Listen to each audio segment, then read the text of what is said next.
To play Warframe Android with a controller, first of all, you will need to connect your controller with the game. So to do that, we'll need to swipe down from the top of the screen and enter the Bluetooth settings.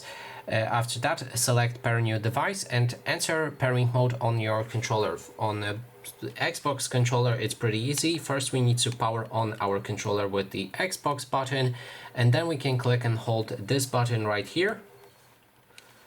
Hold it for a few seconds until the LED lamp starts flashing rapidly like it is right now.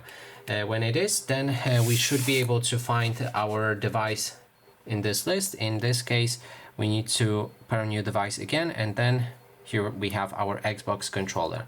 Make sure that it's paired and currently connected with your phone. So stay here until it's connected.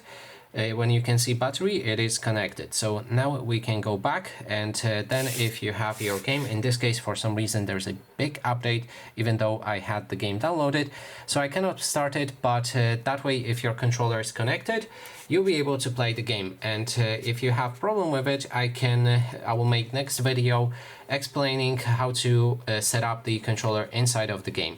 So that is basically everything. Thanks so much for watching.